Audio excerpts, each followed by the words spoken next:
নমস্কার বন্ধুরা, রাজ্যে আবারও কন্যাশ্রী প্রকল্পে নতুন করে কিন্তু রিক্রুটমেন্টের বিজ্ঞপ্তি প্রকাশিত করেছে। সেক্ষেত্রে সাব ডিভিশন অফিসে কিন্তু এই নিয়োগ করা হবে, অর্থাৎ প্রজেক্ট ম্যানেজার ইউনিট কন্যাশ্রী প্রকল্পের ক্ষেত্রে কিন্তু এই নিয়োগ করা হবে। এক্ষেত্রে আপনাদের ডিএম অফিসের ক্ষেত্রে কিন্তু এই নিয়োগ প্রক্রিয়া সম্পন্ন করা হবে রিক্রুটমেন্টটি। এক্ষেত্রে আপনাদের ডাটা ম্যানেজার এবং কন্যাশ্রী প্রকল্পের ক্ষেত্রে কিন্তু রিক্রুটমেন্ট করা হবে এই দুটি পদের ক্ষেত্রে।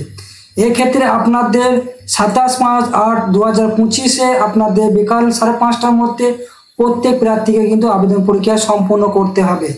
আজকে এই ভিডিওর মাধ্যমে আমরা অবশ্যই জানবো এই কন্যাশ্রী প্রকল্পের ক্ষেত্রে আপনাদের আবেদন করার জন্য যে শিক্ষা যোগ্যতা কী রয়েছে, আবেদনের শেষ তারিখ কী রয়েছে এবং অ্যাপ্লিকেশন কী কী করবেন, এবং এক্ষেত্রে আপনাদের যে সমস্ত ক্যাটাগরি রয়েছে সেই ক্যাটাগরির মধ্যে আপনার কী কী ফিল আপ করতে হবে এবং অফলাইন ফর্মটা আপনি কীভাবে আবেদন করবেন সেই সমস্ত তথ্যগুলি কিংবা A to Z জেনে নেব।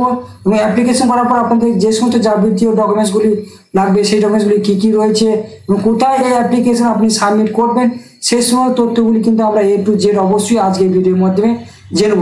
তার আগে প্রত্যেকে বলে কি এই চ্যানেলের নতুন সদস্য অর্থাৎ অডিয়েন্স হয়ে থাকলে প্রত্যেকে চ্যানেলটাকে সাবস্ক্রাইব এবং পাশে বেল আইকনে ক্লিক করে দেবেন সবার আগে নিত্য নতুন আপডেট পেতে এই চ্যানেলের প্রথমে। এটা সম্পূর্ণ সরকার তরফ থেকে কন্যাশ্রী প্রকল্পের ক্ষেত্রে কিন্তু রিক্রুটমেন্টটি প্রকাশিত করা হয়েছে।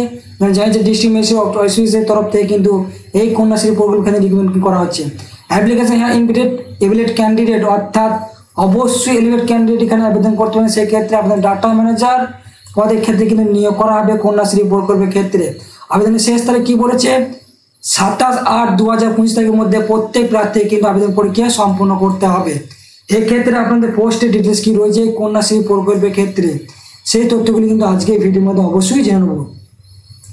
নেম অফ দ্য পোস্টের নাম কি বলেছে? ডাটা ম্যানেজার পদের ক্ষেত্রে নিয়োগ করা হবে। ধূপগুড়ি সাব ডিভিশন অফিসের পদে কিন্তু এখানে নিয়োগ করা হবে। এক্ষেত্রে আপনাদের বয়স যোগ্যতা কি চাওয়া হয়েছে? 18 থেকে 37 বছরের মধ্যে বয়স হলে প্রত্যেক প্রার্থী কিন্তু এখানে আবেদন করতে পারবেন।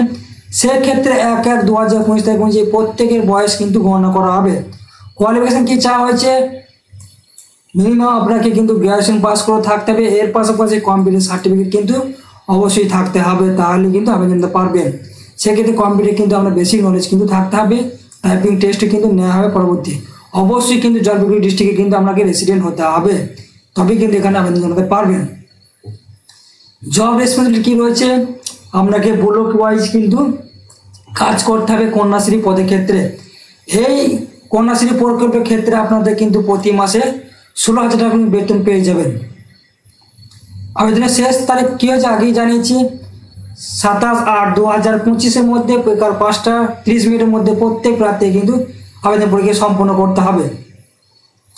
এক্ষেত্রে আপনাদের রিটেন টেস্ট নেওয়া হবে, general ability, arithmetic, general knowledge, current affairs এই সমস্ত কিন্তু নেওয়া হবে 40 নম্বরে। কম্পিউটার টেস্ট নেওয়া হবে 50 নম্বরে, ইন্টারভিউ নেওয়া হবে 10 নম্বরে। টোটাল কিন্তু 100 নম্বর কিন্তু পরীক্ষা আমাদের কিন্তু নেওয়া হবে।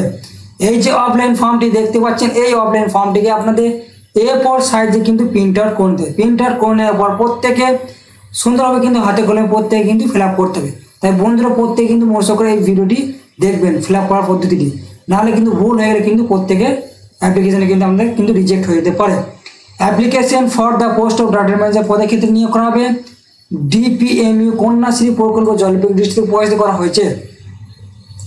নেম অফ দ্য অ্যাপ্লিকেশন বলতে অবশ্যই নামটি আপনার বড় হাতে দিকে দেবেন। এবং এর ক্ষেত্রে পাশাপাশি কি বলেছে? ফাদার্স নেম বা হাজব্যান্ড নেম, এখানে আপনি যদি মহিলা হয়ে থাকেন অর্থাৎ বা মেয়ে হয়ে থাকেন সেক্ষেত্রে আপনার বাবার নাম লিখবেন এবং বিবাহিত হয়ে থাকলে হাজব্যান্ডের নাম লিখবেন। এর পাশাপাশি ছেলে হলে সেক্ষেত্রে আপনার বাবার নাম অবশ্যই কিন্তু উল্লেখ করে দেবেন। ডান দিকে অবশ্যই আপনারা কিন্তু পাসপোর্ট সাইজে ফটো উল্লেখ করতে পারবেন। প্রেজেন্ট অ্যাড্রেস পারমানেন্ট অ্যাড্রেস যদি একই হয়ে থাকে তাহলে একই লিখবেন, নাহলে কিন্তু আলাদা আলাদা লিখতে পারেন প্রত্যেক প্রার্থীরা। ডেট অফ বার্থ কী বলছে? আপনার অবশ্যই যে জন্মবার্থ আছে ডেট অফ বার্থ সেটা মাধ্যমিক অ্যাডমিট কার্ড দেখতে পাবেন, জন্ম সার্টিফিকেট অনুযায়ী কিন্তু সেটা অবশ্যই ফিল আপ করে দেবেন। এজ কী বলেছে? 1/1/2025 থেকে আপনাদের বয়স কিন্তু যেটা হবে সেটা কিন্তু অবশ্যই এখানে উল্লেখ করতে প্রত্যেক প্রার্থীকে। কাস্ট, আপনি কোন কাস্টের মধ্যে পড়েন সেটা কিন্তু উল্লেখ করে দিতে পারেন। SC ST OBC সেটা কিন্তু উল্লেখ করে দিতে পারবেন প্রত্যেক প্রার্থীরা। যেহেতু গভর্নমেন্ট যে ছাড় থাকে SC ST ক্ষেত্রে 5 বছর এবং 3 বছর, সে ছাড় কিন্তু প্রত্যেক প্রার্থী পেয়ে যাবেন। এখানে জানা হচ্ছে মাধ্যমিক উচ্চ মাধ্যমিক গ্র্যাজুয়েশন পাস করে থাকলে এখানে আবেদন করা যাবে এই পোস্টের ক্ষেত্রে। কোয়ালিফিকেশন দিতে হবে প্রথম মাধ্যমিক, দ্বিতীয় উচ্চ মাধ্যমিক, তৃতীয় ক্ষেত্রে গ্র্যাজুয়েশন। নাম্বার পরপর কিন্তু উল্লেখ করতে ইউনিভার্সিটি বোর্ডের নাম, কত সালে পাস করেছেন, টোটাল মার্কস কত ছিল, কত মার্কস পেয়েছেন, পার্সেন্ট কী ছিল, সমস্তগুলো পরপর কিন্তু ধাপে ধাপে প্রত্যেক কিন্তু উল্লেখ করে দেবেন এই কোয়ালিফিকেশন ডিটেলসে। উল্লেখ করে দেওয়ার পর পরবর্তী কোয়ালিফিকেশন অফ কম্পিউটার নলেজ, আপনার কম্পিউটার কী কোর্স করা ছিল সেই কোর্সটির নাম এখানে উল্লেখ করে দেবেন। ডিউরেশন ছিল কত বছর, 6 মাসের না 1 বছরের না 2 বছরের কোর্স ছিল সেটা কিন্তু উল্লেখ করতে হবে সেই সেশন অনুযায়ী। এবং নেম ইনস্টিটিউট কোথা থেকে পাস করেছেন সেটা কিন্তু উল্লেখ করে দিতে হবে। ওয়ার্ক এক্সপিরিয়েন্স কী বলেছে, আপনার সার্টিফিকেট ইনক্লুড, আপনাদের যদি কোনো জায়গাতে কাজ করার ক্ষেত্রে বা কোনো গভর্নমেন্ট বা প্রাইভেটের ক্ষেত্রে কাজ করেন সেই ক্ষেত্রে আপনার সেই সময় তথ্য কিন্তু ওয়ার্ক অর্থাৎ এক্সপিরিয়েন্স অনুযায়ী কিন্তু এখানে উল্লেখ করে দিতে হবে প্রত্যেক প্রার্থীকে। এর পাশাপাশি এখানে কন্ট্যাক্ট নাম্বারটাই উল্লেখ করে দেবেন, এখানে ফুল সিগনেচার করে দেবেন, ডেট প্লেস কিন্তু এখানে উল্লেখ করে দিলে আপনার কিন্তু ফর্মটি ফিল আপ করা হয়ে যাবে। এই ফর্মটি ফিল আপ করার পর আপনার যে সময় যাবতীয় ডকুমেন্টসগুলি আপনাকে অ্যাটাচ করতে হবে সেক্ষেত্রে কিন্তু সেই সময় ডকুমেন্টসগুলি কী কী লাগছে সেগুলি কিন্তু আমরা অবশ্যই আজকে ভিডিওর মধ্যে জেনে নিচ্ছি। সেলফ অ্যাটেস্টেড ফটোকপি, অর্থাৎ অবশ্যই আপনার কিন্তু সেলফ অ্যাটেস্টেড করে নিতে হবে ফটোকপি। এজ প্রুফ হিসাবে resident documentation, residential certificate, HDO কিন্তু অবশ্যই সার্টিফিকেট লাগবে, এইচডিও সার্টিফিকেট কিন্তু স্থায়ী বাসিন্দা হিসেবে অবশ্যই আপনাকে কিন্তু দিতে হবে। Voter card, Aadhaar card, age proof হিসাবে আপনি দিতে পারবেন educational qualification certificate, computer certificate, experience certificate, caste certificate, extra passport সাইজের ফটো, আদার্স অন্যান্য যে যাবতীয় ডকুমেন্টস দিতে পারবেন অবশ্যই। কিন্তু অবশ্যই আমরা কিন্তু পোস্টের স্ট্যাম্প কিন্তু হতে হবে ফটো সাইজ, সেটা কিন্তু দেখে নেবেন প্রত্যেক প্রার্থীরা। সেটা প্রত্যেকে আপনাদের কিন্তু ড্রপ বক্সে কন্যাশ্রী সিলেকশন কিন্তু আপনাদের ডিস্ট্রিক্ট ম্যাজিস্ট্রেট জলপাইগুড়িতে কিন্তু আপনাকে অবশ্যই কিন্তু ড্রপ বক্সে আপনাদের কিন্তু জমা করে আসতে হবে, যেহেতু এটা অফলাইন ফর্মের মাধ্যমে কিন্তু ফিল আপ করে অফলাইনে কিন্তু জমা করে আসতে হবে। সেই লাস্ট ডেট কী বলছে, বিকাল 5:30টার মধ্যে 27/8/2019 তারিখের মধ্যে প্রত্যেক প্রার্থী কিন্তু আবেদন পরীক্ষা সম্পূর্ণ করতে হবে।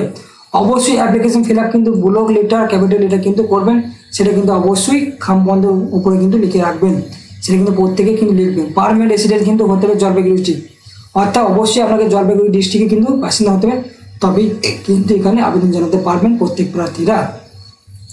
কোথায় জমা করবেন, অ্যাড্রেস কি দিয়েছেন, দ্য অফিস ইনচার্জ কন্যাশ্রী প্রকল্প office, the district magistrate, 2 2nd floor, collector building, Jalpaiguri.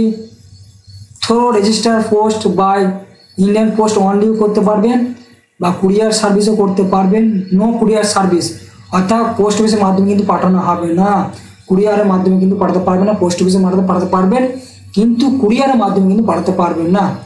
Drop বক্সে অর্থাৎ DPMU Kanyashree selection 2nd floor, district magistrate office, Jalpaiguri district কিন্তু আপনারা কিন্তু সরাসরি জমা করতে পারবেন আর বাই পোস্টে কিন্তু জমা করতে পারবেন। Sub division office Dhupguri, last date জানিয়েছি আগে 5:30 বিকাল 5:30টার মধ্যে 27/8/2019 তারিখের মধ্যে প্রত্যেক প্রার্থী কিন্তু জমা করতে পারবেন। যাবতীয় ডিটেলস কিন্তু জলপাইগুড়ি ডিস্ট্রিক্টে কিন্তু ওয়েবসাইটে গিয়ে আমরা জানতে পারবেন।